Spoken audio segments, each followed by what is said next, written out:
지난해 군 헬기 사업을 뜨겁게 달궜던 이슈는 현재 육군에서 운영 중인 노후 UH-60 블랙호크 헬기들의 성능을 개량하느냐, 아니면 국산 기동헬기 수리온을 추가 도입의 결정 여부였습니다. 소요군인 육군에선 내심 UH-60 성능 개량을 선호했지만 정부는 국내 방산 및 항공산업 육성 등을 명분으로 수리온 추가 도입을 추진해 논란이 있었는데요. 이 문제는 지난해 말 방위사업 추진위에서 국산 차세대 기동헬기 개발로 가닥이 잡히면서 외형상 매듭지어졌습니다. 하지만 아직도 수리온 개량형이 대량 도입될 가능성이 거론되는 등 여지는 계속되고 있습니다. 방위사업 추진위는 국방장관 주재로 군주요 무기 도입을 결정하는 최고위급 의사결정체인데, 지난해 12월 방추위에선 군 헬기 사업과 관련해 매우 중요한 결정이 있었습니다.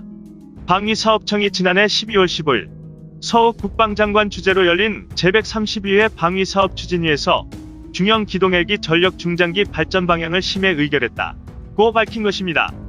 방사청은 이 중형 기동헬기 중장기 발전 방안이 군사적 군용을 중심으로 국내 헬기 산업 발전 측면 등을 종합적으로 검토하여 수립했다며, UH-60 헬기는 수명주기 도래 시 추후 차세대 기동헬기로 전환, UH-60 특수작전기는 별도 성능 개량, 국산 수리온은 양산 완료 후 성능 개량을 추진키로 했다고 밝혔습니다. 이 중 가장 관심을 끈 것이 UH-60 헬기는 수명주기 도래 시 추후 차세대 기동헬기로 전환하겠다는 대목입니다. 현재 군에서 운영 중인 UH-60 기동헬기의 수명이 다하면 차세대 기동헬기로 대체하겠다는 얘기입니다. 차세대 기동헬기 계획은 업체 차원에서 제기된 적은 있지만 정부 차원에서 결정, 발표된 것은 이때가 처음이었습니다. 현재 군에서 운용 중인 UH-60 헬기는 139대로 육군 113대, 해군 8대, 공군 18대입니다. 1990년대 도입된 UH-60이 노후화함에 따라 군에선 2013년 이후 성능 개량 사업을 추진했지만 계속 지연됐고 사업 비용이 계속 올라 2조 원에 육박했습니다.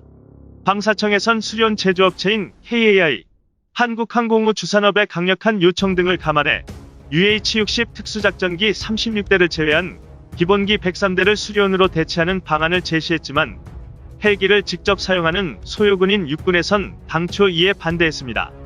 그런데 육군도 상급기관의 압박 때문이었는지 이를 수용하는 쪽으로 입장이 바뀌었고, 그 뒤에도 논란은 계속됐습니다. 그러다가 이번에 UH-60의 수리온 대체 방안은 공식 폐기된 것입니다. 하지만 기어박스 등을 개량하는 수리온 성능 개량 사업은 계속 추진됩니다. 이 때문에 일각에선 차세대 기동헬기 개발이 지연되면 결국 수리온 개량형으로 UH-60을 대체하는 것 아니냐는 의문이 적지 않게 제기되고 있습니다. 이에 대해 군 고위소식통은 UH-60 기본기 103대는 수리온이 아니라 차세대 기동헬기로 대체하는 것으로 보면 된다고 밝혔습니다. 이에 따라 UH-60은 10년 뒤인 2030년부터 도태되기 시작해 2040년쯤까지 완전 도태될 예정입니다. 한국형 차세대 기동헬기의 구체적인 재원과 개발 목표 시한 등은 아직 결정된 게 없습니다. 우리가 독자적으로 개발할지, 아니면 수리온이나 소형 무장헬기와 소형 민수헬기처럼 외국 업체의 도움을 받아 개발할지 등도 검토해봐야 한다는 것입니다. 소식통들에 따르면 우리 차세대 기동헬기는 미 시콜스키 보잉사의 SBL 디파이언트나 시콜스키사의 S-97 레이더 차세대 헬기, 벨사의 V-280 벨러 틸트로터형 수직이 착륙기 등 미군이 추진 중인 차세대 헬기 기종들을 모델로 개발될 가능성이 높다고 합니다. 현재 미군은 고속을 낼 수 있는 신기술 등을 적용해 기존 헬기를 대체하는 차세대 헬기를 개발 중입니다. 미 육군이 2030년대를 목표로 의욕적으로 추진 중인 차세대 수직이 착륙기 개발 사업이 대표적인데요. 수직이 착륙기는 미래전 작전 개념 변화에 따라 다영역 작전 수행을 위해 UH-60 기동헬기, OH-58정 차례기 등 각종 헬기를 미래형 슈퍼콥터로 교체하고 센서, 항공전자장비 등 주요 장비를 공통화하는 것을 목표로 하고 있습니다. UH-60 헬기의 후계 모델을 찾는 계획인 대한민국의 중장기 기동헬기 발전 방향은 미국의 국방 분야 차세대 헬기 사업과 밀접한 관련이 있습니다. 미 육군의 발표에 따르면 미국의 차세대 기동헬기 사업은 속도와 밀접한 관련이 있는 것으로 나타났는데, 기존 헬기로는 어려운 고속 비행이 가능한 헬기로 대체하는 것이 목표였습니다. 미국의 차세대 기동헬기 사업에는 여러가지 모델이 거론되고 있지만 현재 가장 유력한 모델로는 차세대 수직 이착륙기가 주목받고 있습니다. 수직 이착륙기는 이륙과 착륙은 회전이 끼인 헬기처럼 하고, 비행은 날개가 양쪽에 달린 여객기처럼 하는 비행기를 말합니다. 비행기는 날개 형태에 따라 고정익기와 회전익기로 나눠지는데, 고정익기는 여객기처럼 양쪽 날개가 동체에 붙어있는 비행기를 뜻하고, 회전익기는 헬기처럼 날개가 회전을 하는 비행기를 가리킵니다. 일반적으로 고정익기는 회전익기보다 속도가 빠르고 항속 거리가 길다는 장점을 갖고 있지만, 길고 넓은 크기의 활주로를 필요로 한다는 단점도 갖고 있습니다. 반면 회전익기는 속도와 항속거리가 고정익기에 비해 떨어지지만 좁은 공간에서도 수직으로 이착륙이 가능하다는 장점을 갖고 있습니다. 이 같은 장단점 때문에 항공업계에서는 오래전부터 두 항공기의 장점을 하나로 합치 하이브리드 형태의 비행기를 제작하기 위한 시도가 여러 차례 추진되었고, 수직 이착륙기는 바로 그런 시도의 결과물이라 할 수 있습니다. 미 육군이 오는 2030년대 도입을 목표로 검토하고 있는 수직 이착륙기는 틸트로터 스타일의 비행기입니다.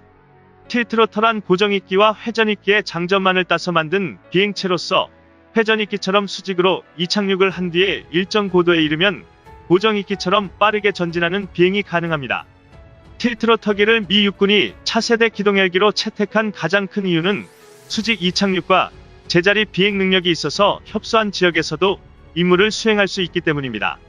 활주로가 없어도 뜨고 내릴 수 있고 고속 비행까지 가능하기 때문에 차세대 기동헬기로 주목한 것이죠. 하지만 우리 차세대 기동헬기 사업은 아직도 넘어야 할 산들이 많이 있습니다. 우선 수련을 훨씬 능가할 것으로 예상되는 개발 비용이 큰 숙제입니다. 첫 국산 기동헬기인 수련 개발에는 1조 3천억 원 가량이 들었습니다. 차세대 기동헬기 개발에는 최소 2조 원에서 3조 원 이상 수조원이 들 것으로 예상됩니다. 미 차세대 헬기 사업들의 경우 개발비를 포함해 미 차세대 장거리 강습 헬기 사업 규모는 400억 달러, 차세대 공격 정찰 헬기 사업 규모는 200억 달러에 달한다고 합니다. 군 당국은 차세대 기동헬기 개발에 약 2조 원 가량으로 잡혀있던 UH-60 개량 사업 예산 등을 투입할 계획입니다. 미국 등 선진국들의 차세대 헬기 기술을 우리가 어떻게 확보할 것인가도 숙제입니다. 외국 정부나 업체 지원 없이 혼자 힘으로 개발한다면 엄청난 돈과 시간이 들고 실패할 확률도 적지 않을 것입니다. 이에 따라 수련처럼 카이가 개발을 주도하되 외국 업체와 협력하는 방안이 제시됩니다. 국내 방산 및 항공산업을 살리기 위해서도 KAI 등 업체가 개발을 주도할 필요가 있습니다. 전문가들은 차세대 기동헬기 개발은 유럽 업체의 지원을 받아 카이가 개발했거나 개발 중인 수리온 사업의 교훈을 반면교사로 삼아야 한다고 지적합니다. 수리온이나 소형 무장헬기와 소형 민수헬기는 당초 우리가 원했던 최신 기존 기술들과는 거리가 있었습니다. 또 F-35 스텔스기 사업 초기 때 우리가 공동개발 참여를 머뭇거리다 공동개발국 대열에서 빠졌던 것도 교훈으로 제기됩니다. 국산 차세대 기동헬기 개발은 과거의 국산 헬기 개발 시행착오 등을 교훈 삼아 미국 등 선진국들의 차세대 헬기 개발 사업 동향을 면밀히 파악, 최신 기술을 적기에 제공받을 수 있는 쪽으로 심층 검토 및 사업 추진을 서둘러야 할 것입니다. 지금까지 지식튜브였습니다. 시청해주셔서 감사합니다.